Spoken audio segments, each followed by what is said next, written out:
Brought to you by Palvi Agrico. आता शेतीसाठी जे काही लागणार ते घरपोच मिळणार, तेही मोबाईलच्या एका क्लिकवर। राज्यात स्थानिक स्वराज्य संस्थांची रणधुमाळी सुरू झालेली आहे आणि सोलापूर जिल्ह्यामध्ये पालकमंत्री जयकुमार गोरे यांच्या नेतृत्वाखाली ऑपरेशन लोटस हे जोरदार सुरू आहे।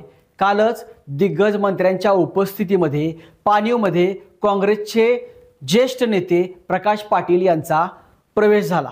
आपण जर पाहिलं तर संपूर्ण सोलापूर जिल्ह्यातील जी स्थानिक स्वराज्य संस्था आहेत त्यामध्ये नगरपालिका, नगरपंचायत, जिल्हा परिषद यावरती कमळ फुलवण्यासाठी देवाभाऊंनी आपल्याला आदेश दिलेले आहेत आणि त्यासाठी ऑपरेशन लोटस हे थांबणार नाही असं ठणकावून जयाभाऊंनी म्हणजेच जयकुमार गोरे यांनी सांगितलं। अनेक लोक म्हणजे आम्ही थांबवलं, पण म्हणलं कमळ लोटस काय ऑपरेशन लोटस थांबलं। मी सांगितलं आपल्याला, जोपर्यंत आदरणीय देवेंद्र फडणवीस साहेबांनी माझ्यावर सोपवलेली जबाबदारी पूर्ण होत नाही तोपर्यंत ना ऑपरेशन लोटस थांबणार आहे ना मी थांबणार आहे। अनेक लोक वाट बघतात, अनेक लोकांचं मालक म्हणणं आहे आज होईल उद्या होईल काहीतरी घडल, पण असं काही घडणार नाही, असं काही घडणार नाही।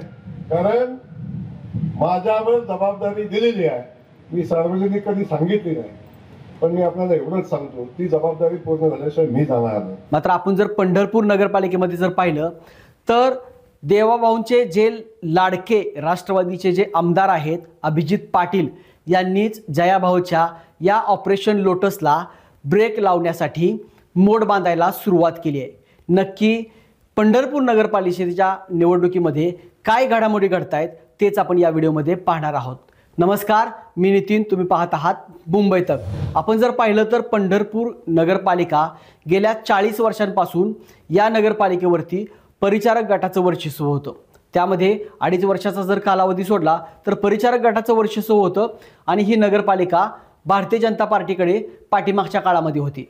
मात्र आता पंढरपूरमध्ये परिचारकांच्या विरोधात जे 2 विठ्ठल परिवार होते की जे दुभंगलेले होते ते 2 विठ्ठल परिवार एकत्र आलेत। त्यामध्ये प्रामुख्याने जर आपण पाहिलं तर कैलासवासी आमदार भारत नाना भालके यांचे चिरंजीव भगीरथ भालके, कल्याणराव काळे, गणेश पाटील, माड्याचे आमदार अभिजित पाटील, मनसेचे नेते दिलीप धोत्रे आणि शरद पवार यांच्या राष्ट्रवादीचे नेते अनिल सावंत आणि माजी उपनगराध्यक्ष नागेश काका भोसले असा हा विठ्ठल परिवार एकत्र येताना दिसतोय।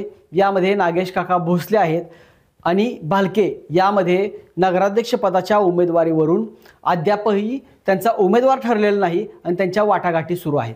मात्र आपण जर पाहिलं तर ही सर्व जे 2 विठ्ठल परिवार होते की जे विठ्ठल कारखान्याच्या निवडणुकीमध्ये, चंद्रकार भागा कारखान्याच्या निवडणुकीमध्ये दुभंगलेले होते।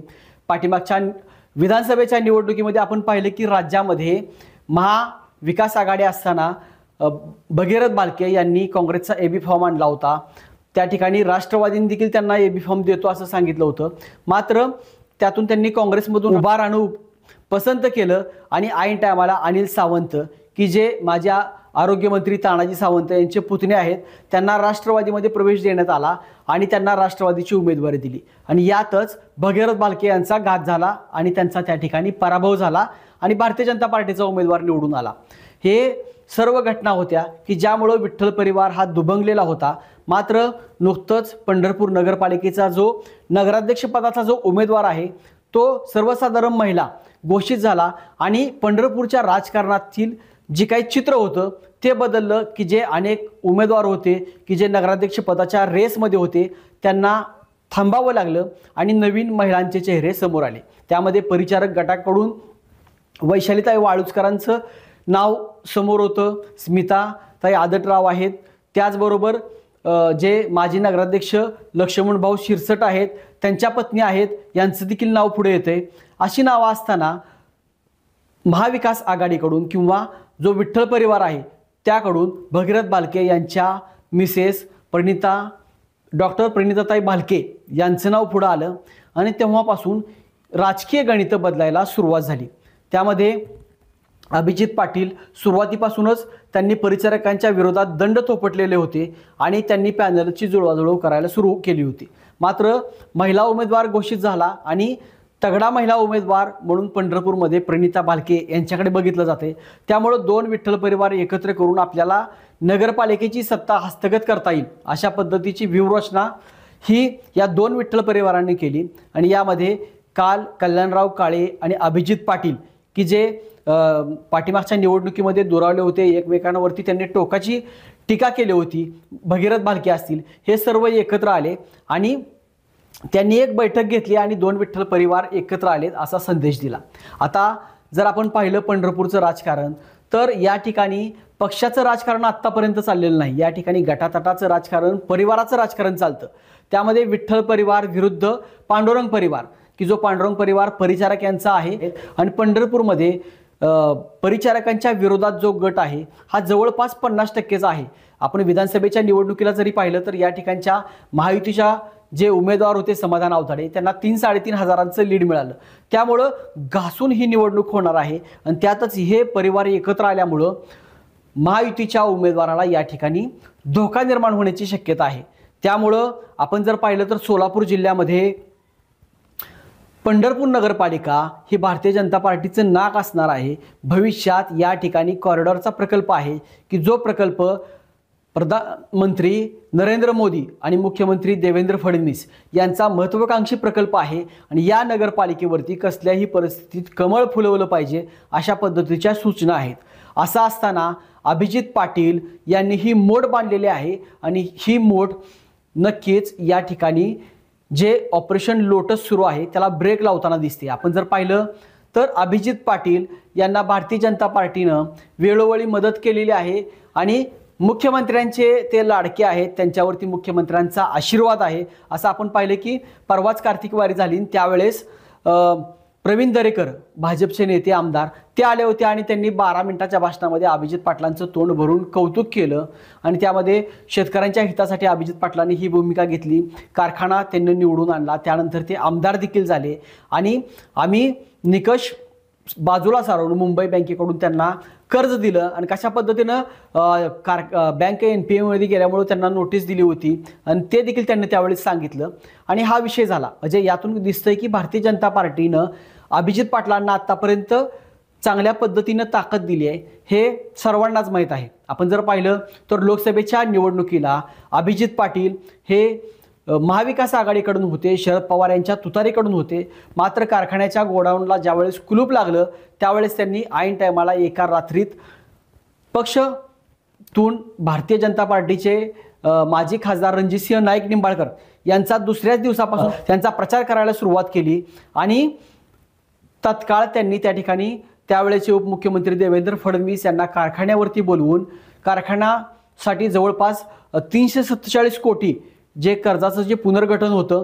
ते त्या ठिकाणी करून घेतलं. जवळपास 268 कोटींचं त्यांना त्या ठिकाणी ते पुनर्गठन देखील करण्यात आलं आणि जो कारखाना अडचणीत होता, जो कारखाना बंद पडण्याच्या घाईला आलेला होता तो कारखाना त्यांनी त्या ठिकाणी व्यवस्थित पद्धतीने चालू केला आणि जिल्ह्यामध्ये सर्वात जास्त गाळप करण्याचं त्यांनी यावेळी सांगितलं. 20 लाखाचं गाळप देखील आपण करू. म्हणजे आपल्याला दिसतंय की भारतीय जनता पार्टीनं अभिजित पाटलांना त्या ठिकाणी वेळोवेळी मदत केलेली आहे. त्याचमुळे त्यांना त्या ठिकाणी रणजितसिंह नाईक निंबाळकर यांचा प्रचार केला. मात्र एकच महिन्यात विधानसभेची निवडणूक आली आणि त्या ठिकाणाहून त्यांनी परत एकदा तुतारीचा उमेदवार होणं पसंत केलं, शरद पवार यांच्या राष्ट्रवादीमध्ये जाणं पसंत केलं आणि ते त्या ठिकाणी निवडून पण आले.